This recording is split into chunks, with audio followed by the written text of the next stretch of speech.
All right, everyone. While you guys are still getting settled down, we can go ahead and get started with the lecture today. Um, so, just as a reminder, homework 7, part 2 is due today. And as I mentioned in my mail just a few minutes ago, please do make sure that you submit a single PDF file, not a bunch of files, because, of course, that increases our overhead by quite a bit. And if we have to go through 50 different assignments with 5 to 10 different files for each, it's a lot of work. Um, any particular questions on homework 7 or the previous lectures that we've been talking about? Not so much. All right, so let's get into the stiffness method. We are pretty much done with stiffness method for trusses. I'll just do a few examples and how you can actually use the stiffness method to solve different types of problems that we've been looking into with other methods up until now. So just to recap, what we've been doing till now is to uh, come up with a set of force displacement relationships for these truss elements. We did that for first in the local coordinate system, and I told you for every truss element in the local coordinate system, this is always going to be the relationship that that relates end displacements with the end forces. It's just AE over L times delta L. It's just that simple relationship expressed in a more formal way for with 4 degrees of freedom, because there are two nodes and each node has 2 degrees of freedom, right? And then we learned about how to convert that force displacement relationship from the local coordinate system to the global coordinate system. Why do we want to do that? Why do we want to convert from why do we want to convert these force displacement relationships from local coordinate system to a global coordinate system? Vijay? To find displacements, but also because we ultimately want to add all of these forces and displacement quantities from different truss elements. Different truss elements are going to be oriented in different directions. So if I have components in this xy prime direction, I have components in this xy prime direction, I cannot add them directly. So I want to convert both of those into a common system, which we call the global xy system, that's here in blue. And once we convert that, we can add them easily. So just to remind you, the way that we converted those vectors was by using those transformation matrices of cosine, minus sine, sine, and cosine. So this transformation matrix up here, this transforms the first two entries, which is the local forces at node I, into global forces at node I. So keep in mind that this 2 cross 1 vector and this 2 cross 1 vector, they represent the exact same physical quantity. The physical quantity, as I mentioned to you, is a vector. It does not depend upon your choice of coordinate system. We are talking about this force Fm or that force Fm on the node. That's a physical quantity. And um, the same physical quantity expressed in the x prime y prime coordinate system is simply minus Fm times and 0. And in the global coordinate system xy, it's Fix, Fyy, which can be calculated using this transformation matrix. So that was all that we did to convert local coordinate system to global coordinate system. Once we do that, I went through an exercise showing you how you can express the global the element force, Q force, and delta displacement relationship in a global coordinate system. It is exactly the same relationship that we had for the local coordinate system, except now there are no primes on these quantities, and the stiffness matrix Km actually depends upon the orientation of the element. In the previous case, once again, this is important to realize, this local stiffness matrix does not depend upon the coordinate system because the coordinate system is always aligned along the element. Whereas um,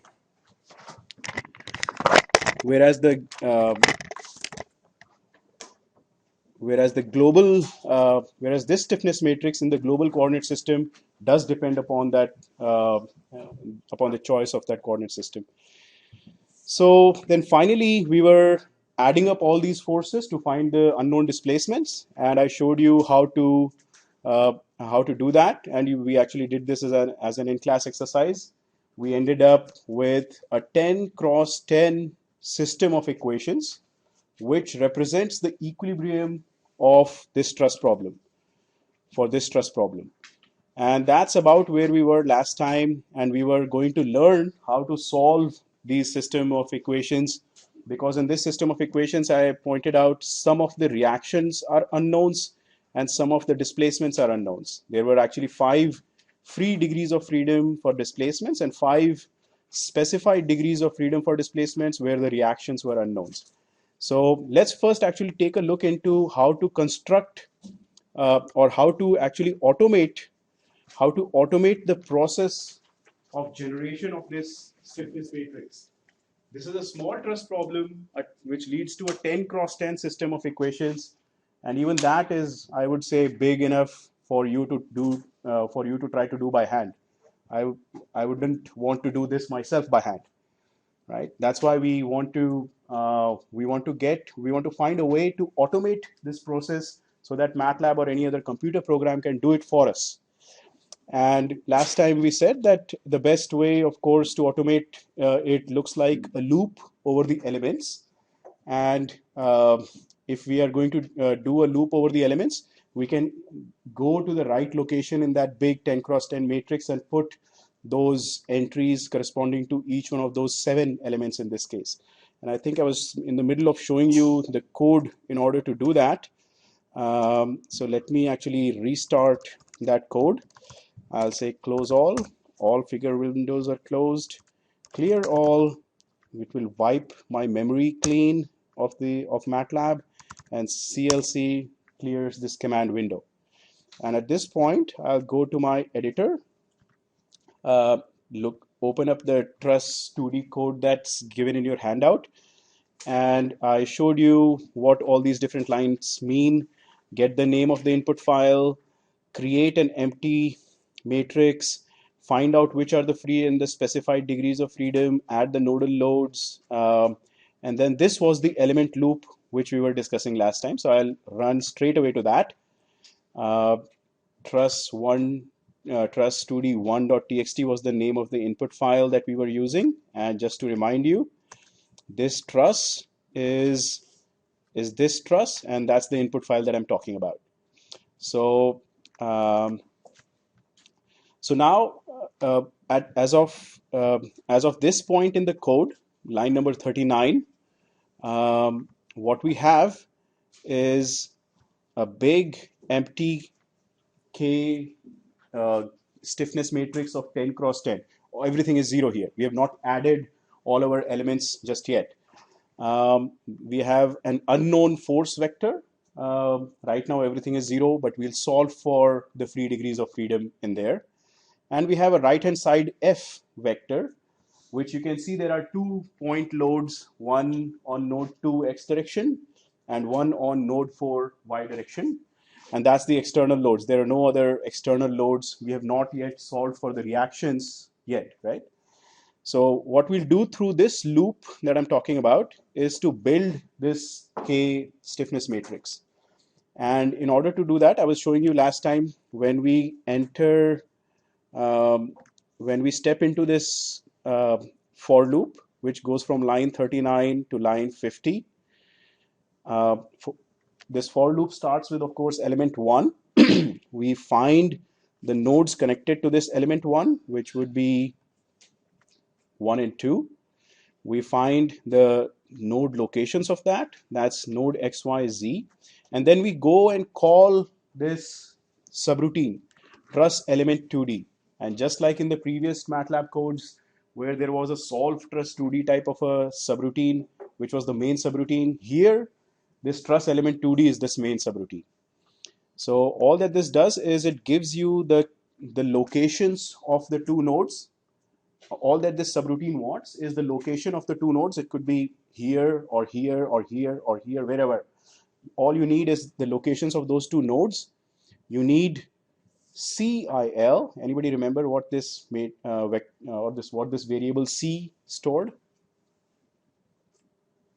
C was the Young's modulus, right? C was the Young's modulus, and A was the area of cross section. So that's all I need, right? A, E, and the positions of the nodes. From the positions of the nodes, I can calculate the length of the element. I need A, E, and L, but if you give me the positions of the nodes, I can calculate the length of the element. So that's all I need to calculate K element. And let's see how to do that. So I'll step inside here, step in here, and in this, I have the node locations, the Young's modulus, area of cross section, and this parameter right now is empty because it was not passed. This will be used later on when we are calculating internal forces. So the first thing we want to do is to calculate we want to calculate the transformation matrix. So if you remember, when we had talked about this, element and how to transform from local coordinate system to global coordinate system. We had set up these two variables n hat m and m hat m, and using these two variables n hat and m hat, which were just cosine minus sine, sine and cosine, using these two variables, we came up with the transformation matrix. So that's what we are doing now. And if you want to add that variable here, that n hat m is the same as E1.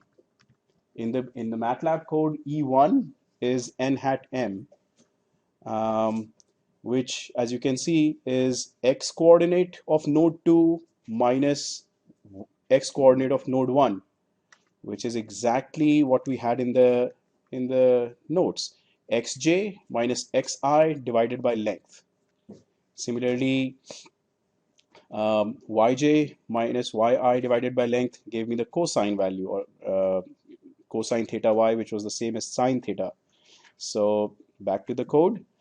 Le is the length of the element, which you should be able to see that if I do x square plus y square square root, that's what gives me the length of the element, Le. And then I have this E1 and E2, which are n hat m and m hat m. So maybe once I compute these, it'll be easier to see.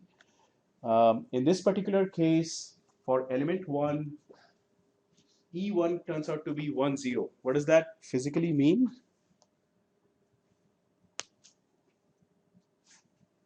One comma 0. That's a vector. Go ahead, Andrew. Say that again. It's in the horizontal direction, which is expected because our element 1, which is connected to nodes 1 and 2, the direction along the element is the same as the global x direction. And similarly, E2, as you will see, is 0, 1, which is the direction perpendicular to the element. Those were the two directions we had just talked about. Those were these directions, along the truss element and perpendicular to the truss element. Okay. So once we have that, we can see that we can construct this transformation matrix T mat, which looks like 1, 0, 0, 1. What are these types of matrices called?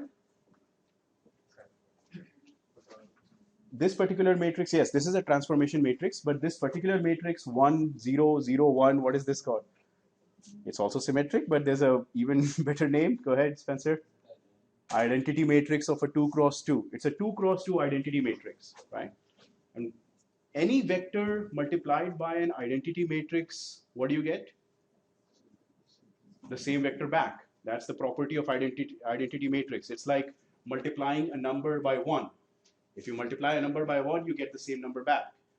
And That's what an identity matrix does. A 2 cross 2 identity matrix multiplying a 2 cross 1 vector will give you just back the same vector. And that's useful in this case because the truss the truss element that we are talking about is element A. It's already in the global XY direction. I do not need to transform that, right? So essentially the transformation matrix turns out to be an identity matrix for this first element. And that should not be a surprise because we don't need any transformation. So, so with that, we construct the element transformation matrix, which actually, if you look, this is a 4 cross 4 element transformation matrix.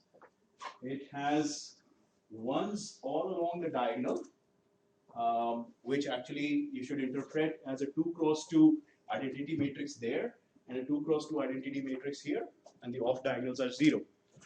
And if you are trying to correlate where in the notes we saw this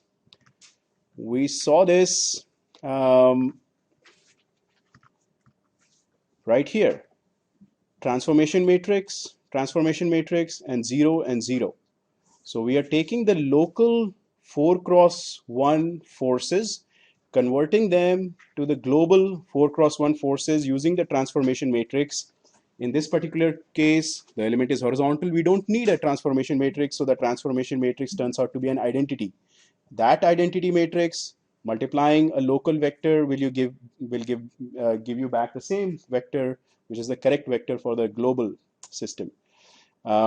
So let me show you using that transformation matrix. We can compute the local element matrix. Now this local element matrix, I'll point out a couple of things here. This variable called k element local. The first thing I did was create a 4 cross 4 zero matrix, right? The line above, line number 21 here. The first thing I did was create a 0 4 cross 4, and then I said of that local matrix 1 3 comma 1 3, which is picking out the first and the third rows and the first and the third columns.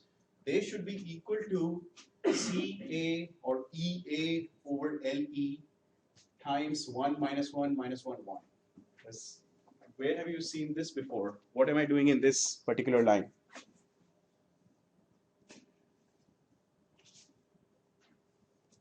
What are we doing in this particular line?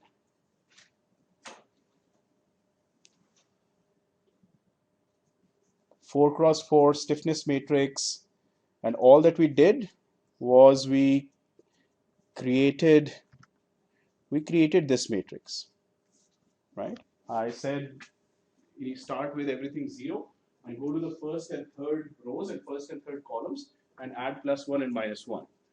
So this particular matrix is all that I created in line number 22 of this code.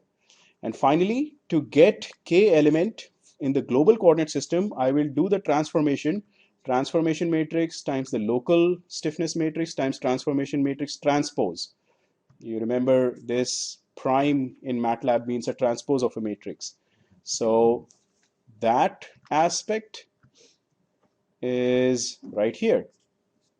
To get the element force displace or the element force displacement relationship for any truss member in the global coordinate system, we take the local matrix, pre-multiply with the transformation matrix, and post-multiply with transformation matrix transpose. And the product of this would be, what would be the size of that matrix? What would be the size of this global KM matrix? Nafal? 4 cross 4, of course, because this transformation matrix itself is 4 cross 4. This is 4 cross 4. This is 4 cross 4. So the product, of course, would be 4 cross 4. And let's verify. We run execute line number 24. And of course, in no time, MATLAB calculates the 4 cross 4 matrix, which in this case is the same as the local element stiffness matrix, because all we did was pre-multiply by a 4 cross 4 identity and post multiply by a 4 cross 4 identity. So it did not change my local element stiffness matrix. That will not be the case for any other element that is oriented in a different direction than the horizontal direction, right? So we'll go through that as well. This last part of this code is just to calculate the internal forces after we have the solution. So we will not go into this part just yet. So when I say step, you actually see how many of you, by the way, are using MATLAB debugger now, the way that I'm showing you right now? Okay, so once again, if you're having trouble with MATLAB, or if you want to see how the code is computing, this MATLAB debugger way of going through the code one line at a time, making sure that what you're getting or what MATLAB is computing makes sense to you is pretty much the best way to learn. And just as a point out here, when I was going through this code one line at a time using that step button, at the end of the code, when there is nothing more to compute, the MATLAB arrow turns down, meaning it's going to return back to the main calling program.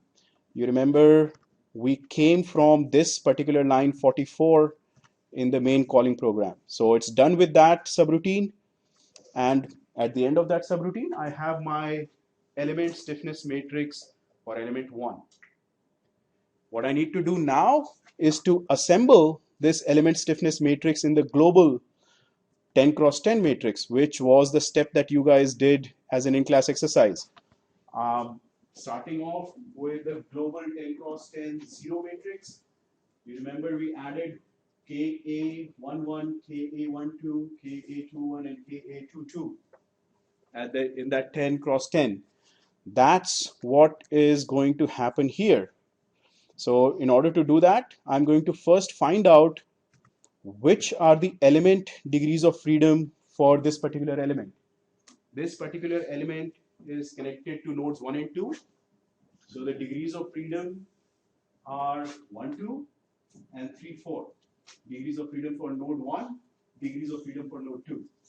And in those rows and columns of the big 10 cross 10 matrix is where we want to add it.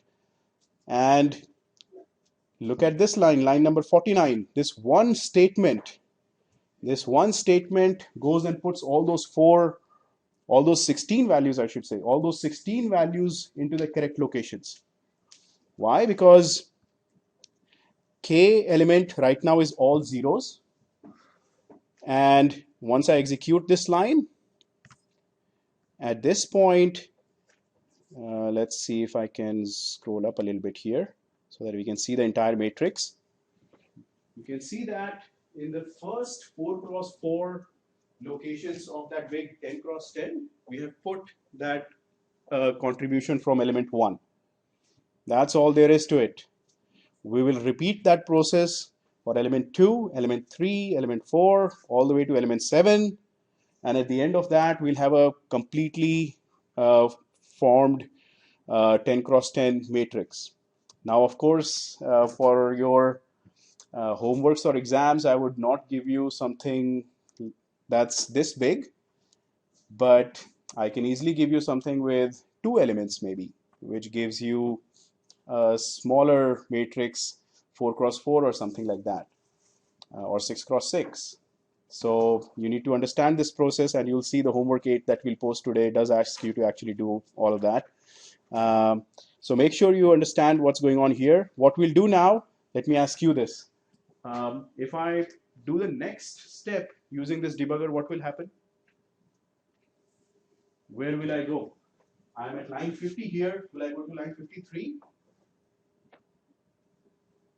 Or will I go back somewhere else? We are still in the loop, right? So we are obviously not done with that loop. We are not going to 53. We'll go back to 40. And when I do that, you can see that the value of IL, which is the element counter, is 2. So I'm looking at element 2 now. Let's take a look at what element 2 looks like. So element 2 is this element B, which is oriented in the vertical direction. Let me ask you this. The local element stiffness matrix and the global element stiffness matrix for this vertical element, would they be the same? Let's see if we can decide that for an element that was horizontal here, for an element that was horizontal, x prime and y prime were oriented along the global x and y. For an element that is vertical, x prime would be oriented along what direction? Global y. And y prime will be oriented along what direction? Minus x, right? So the force and element relationship will not be the same. Transformation matrix in this case will not be identity, and we'll check that. So let's see. We keep on going, and on this line we'll see element 2 is connected to nodes 1 and 3. I have the node locations, so let's send it to the element trust 2D configuration. I'll calculate those n hat and m hat m and transformation matrix. Let's see the transformation matrix. It's 0, 0 on the diagonal and 1, minus 1 on the off diagonals. That is clearly not an identity matrix, right? So we continue with that, and the element transformation matrix, the 4 cross 4, is just an assembly of the transformation matrix up here, transformation matrix on the block 2 cross 2 block diagonals, and the other block diagonals are zeros. Other block off diagonals are zeros. And at this point, we calculate the local stiffness matrix for element 3, which will always be that minus 1 plus 1 on the in the rows 1, 3 and columns 1, 3. So we'll see that. The local stiffness matrix for this element 2, which is oriented in the vertical direction, is has the exact same format like we had before. AE over L times plus 1, minus 1, minus 1, plus 1. Right? So the local element stiffness matrix will always be this. And once we compute the global element stiffness matrix, you can see that all that transformation matrix did was to change the exact thing that we talked about, that x prime for this element is in the positive y direction, and y prime for this vertical element is in the negative x direction. So that's exactly what happened in the stiffness matrix. You remember earlier these values were in the 1 and 3 rows and columns. What this transformation matrix did was just to shift them to the correct x prime, to the correct x and y components. And we can verify that easily. K local has the same numbers in 1, 3 locations, whereas K global has the same numbers in the 2 cross 4 locations. Okay, and even so, you can see that if the element is horizontal or if it's vertical, the calculating the global stiffness matrix is very easy, right? Because the transformation matrix is either an identity or an off diagonal. But if it is inclined, and we'll come to that next, that's a much more complicated case, which we absolutely do not want to do by hand. So let's keep going here. Take another step, done with this subroutine, go back to the main calling subroutine. And what do we want to do now? We have the global force displacement relationship for element 2. What do we want to do? We want to assemble this into that big 10 cross 10, something that you did by hand, right? So just to make sure, we have this 4 cross 4. This needs to go into that big 10 cross 10 right here. Which locations will it go to? Which locations will this local element stiffness matrix go to in that big 10 cross 10? This is connected to nodes 1 and 3. Right?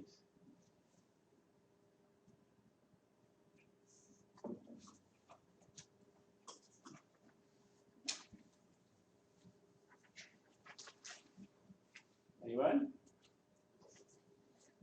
Henrik? which locations will this matrix go to? Go ahead, Ivan.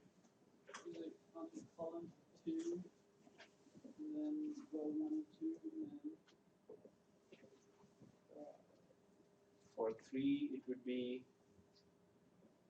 column 2, but 5 and 6, right? Yeah. So node 1 has degrees of freedom 1 and 2. Node 3 has degrees of freedom 5 and 6. So if where is my, keep this matrix in mind. Right now we have added only the contribution from element 1 here. When we add the contribution for element 2, it will modify the 2 cross 2 there, and 1, 2, 3, 4, 5, 6. This guy. 5 and 6, 1 and 2 and 5 and 6 will get modified. So let's do that. Clearly, as I said, element degrees of freedom would be 1, 2 and 5, 6. And then this one line is what it takes in MATLAB to add that those 16 values to the 10 cross 10. So I'll just with one execution. Now look at the structure of the matrix. You remember those 6.667 values, those came from element 1. What we've just added is this 5, minus 5, minus 5, and plus 5 from element 2. And all that we are doing right now is assembling the global stiffness matrix. We are assembling this 10 cross 10 global stiffness matrix. Or actually MATLAB is doing it for us, but we need to understand how it's doing it. Okay, so this one last element, and then we'll go on to the next step. Now I'm back to element 3, going back to the next element 3. I'll step through. Oops, I stepped too fast. Let's see. Element 3 was the diagonal one, so I'll step through to element 4 as well, and then so right now I'm at element 4. This is a vertical element, so I'll step through that as well. And now I'm at element 5, which is element E here, which is connected to nodes 2 and 5. This is also an inclined element, so calculating the transformation matrix and the global matrices would be tricky for this. So let's go through this one step at a time. As I said, it's connected to nodes 2 and 5, just as I'm showing you here. I have the nodal coordinates. I send that to this subroutine element 2D with the step in. Here again, I calculate that n hat and m hat functions. And I calculate the transformation matrix. The transformation matrix now has non-zero values in everything. It's a cosine, minus sine, sine, and cosine. Okay, that's the transformation matrix. And then using that transformation matrix, I'll take the local element stiffness matrix, which will again always be only in 1 and 3. And I'll calculate the 4 cross 4 here, this 4 cross 4, and this 4 cross 4 transpose in one statement. And this is the global stiffness matrix I have. This is the global stiffness matrix for element 5. Not something you want to calculate by hand. And all I need to do at this point is go back and assemble this global stiffness matrix back into the back into the 10 cross 10 global 10 cross 10. Let me ask you this again now, Frederick. Where will the contribution for this element 5 go? Which rows and columns will it go to in the global stiffness matrix?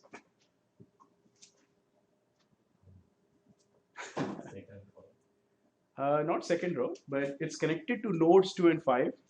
So the degrees of freedom associated with nodes 2 and 5 are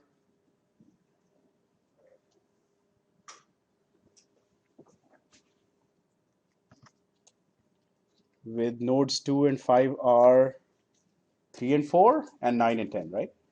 So when I look at that MATLAB code, I'll see that I'm calculating the element degrees of freedom. That's 3 and 4 and 9 and 10 for elements 2 and 5. Sorry, nodes 2 and 5. And let's see, the stiffness matrix would be too big for me to display on one page here, but looks like we can just about see that um,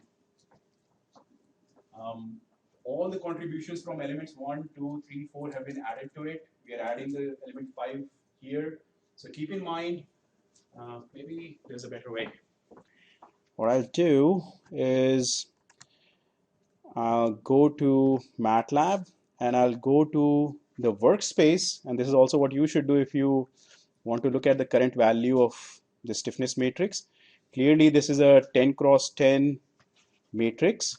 You can see that the values in rows 9 and 10 and columns 9 and 10 are all zeros right now, which will not be the case when I add element 5 to it. Okay, so let's do that. Where are we? Yep, right here.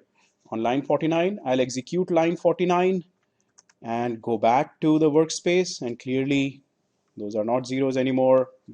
And in the same way, we keep on adding element 6, element 7, and at the end of element 7, we are done. There are 7 elements in this truss. We are done, and that's the big 10 cross 10 global stiffness matrix for this truss. And that's exactly the matrix that you have on the handout that I'm showing you on this page on the solution. Okay? So we have this matrix now.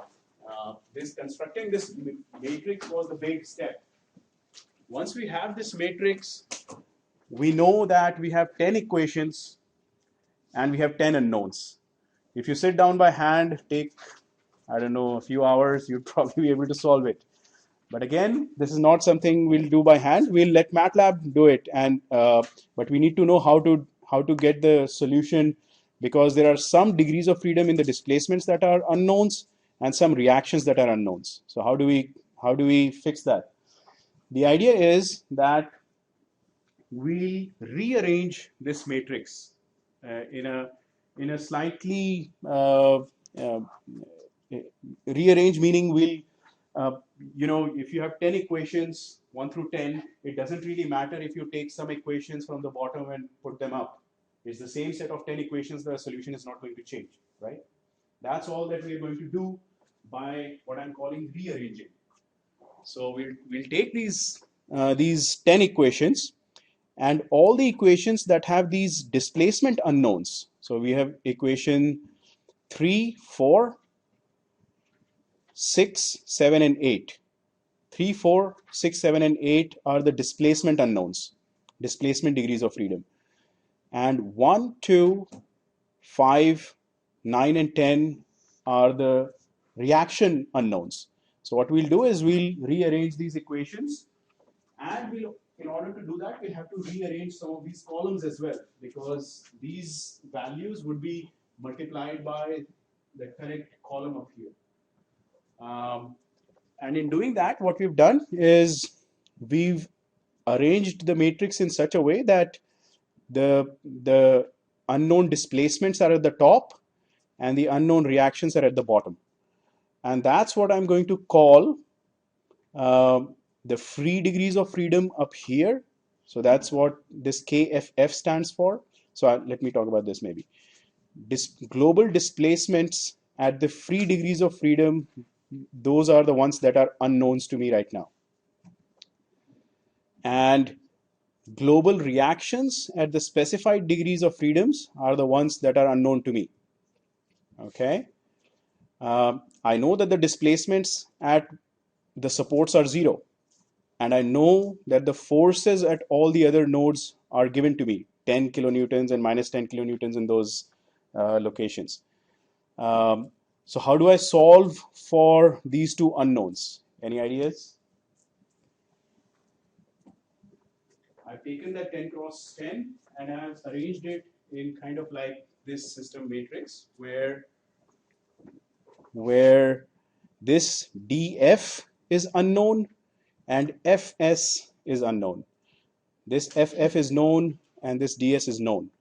So how can I solve for these two unknowns? Any ideas? if you had two equations and two unknowns, where one of the unknowns was here and the other unknown was here, how would you solve for it?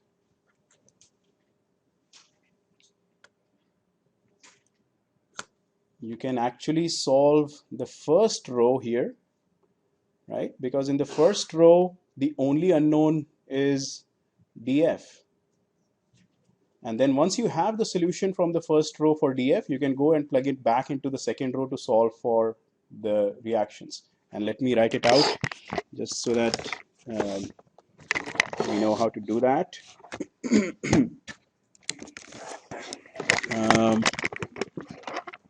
So if you look at what I just said, I'll take the first row. The first row is KFF times DF. That's what I have here. And I have KFS times DS, which I'll take to the right hand side. So I'll write that as a minus KFS G for global tilde to show that it's a matrix times DGS, all that is known to me, and on the right hand side I still have FGF.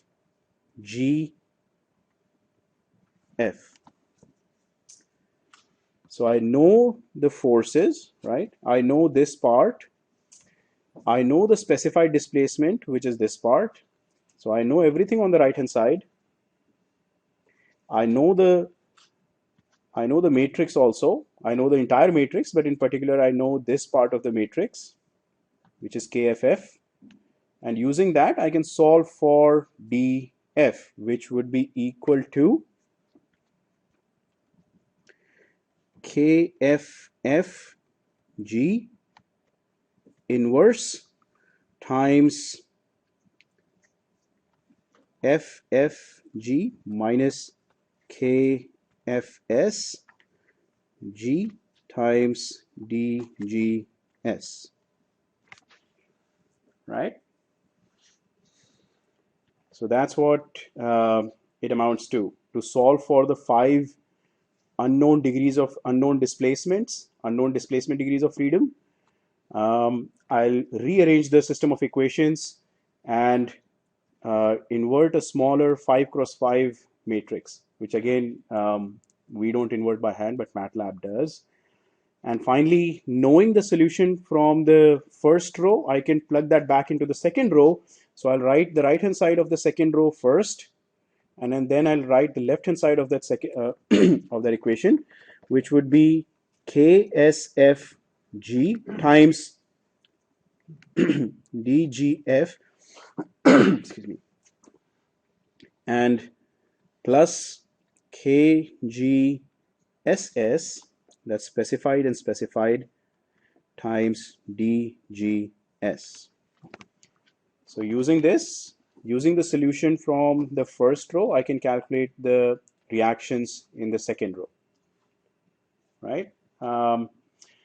And that's exactly what MATLAB does next. So if you look at the code in your handout, this one line right here, this one line has rearranged the equations, system of equations, and it has done the K inverse using this backslash. If you remember, I told you maybe a while back, you don't really want to invert a system of equations because that's always much more expensive. You want to use this backslash whenever you want to solve a system of equations. So by calling K degree of freedom free, comma degree of freedom free, this is nothing but KFF from the notes. So you can see that degree of freedom free are these 5 degrees of freedom, 3, 4, 6, 7, 8, and degree of freedom specified is 1, 2, 5, 9, and 10. And just by calling those particular elements, we have been able to rearrange and solve for the free degrees of freedom in one line. So this is a bit of an important point to understand, that we are not actually physically rearranging these matrices within MATLAB. I just showed you this rearrangement so that you can understand what we are actually doing.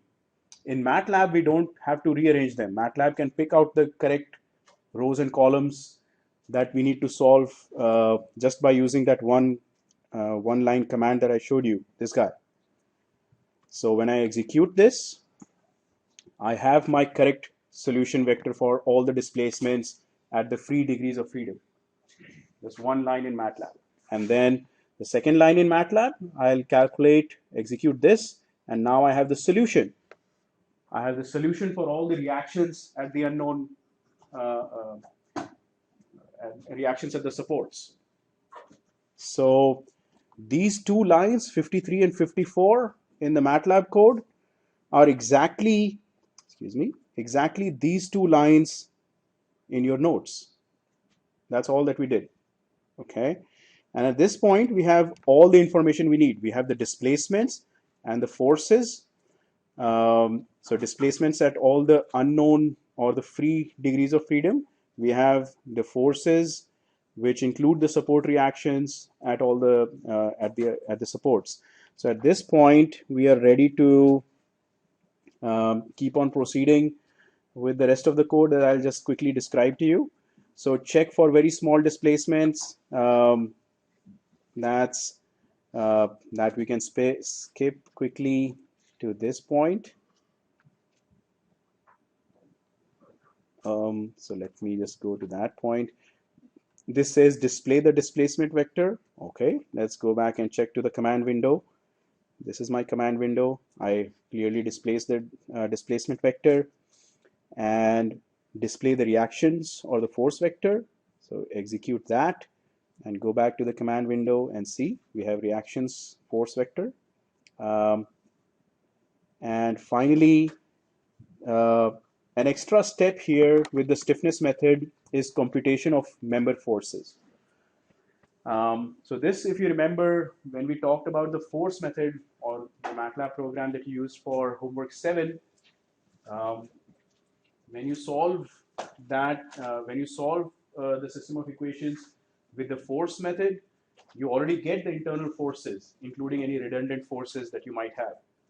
But with the displacement or the stiffness method, what you're solving is you're solving the unknown displacements and the unknown reactions.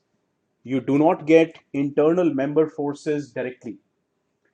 That has to be done as a post-processing or after solving for these displacement vectors. So that's what we're going to do.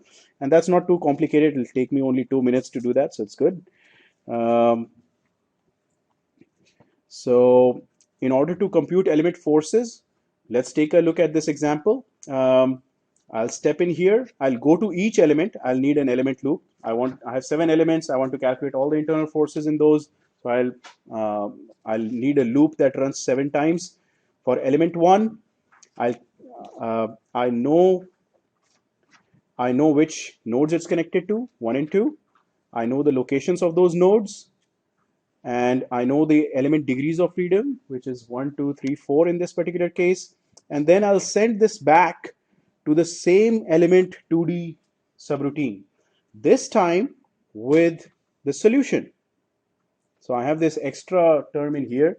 In addition to the node XY locations, the E value, the cross-section value, I already know the solution vector. So I'll pick out the correct degrees of freedom from that solution vector and send it there. And once I go in there, you should be able to see that these are the 2 locations of my nodes. I have the Young's modulus, area of cross section, and the solution vector for this element. Why is it 4 cross 1?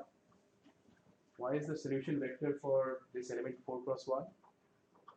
And why are the first 2 entries 0? Node 1 is fixed, right? Node 1 is fixed, so degrees of freedom 1 and 2 are displacement 0. The entries 3 and 4 here are the actual x and y displacements of node 2. Using that, we can quickly skip to this part that I told you about. And now I can go in and calculate what the element displacement is. So element displacement in the local coordinate system can be obtained by doing transformation matrix transpose times the global degrees of freedom, which in this case happens to be the same as the global degrees of freedom because transformation matrix is a unity. And using that, F local is simply K local times U local. This relationship is the exact same relationship that we had up here. If I know the local displacements, I can calculate the local forces immediately by using this local force displacement relationship, right? All right, so let's stop here, and I'll give you a few more examples on Wednesday. We'll post homework 8, for which you will need to use the codes that I will also post for the stiffness method. All right, so see you all on Wednesday.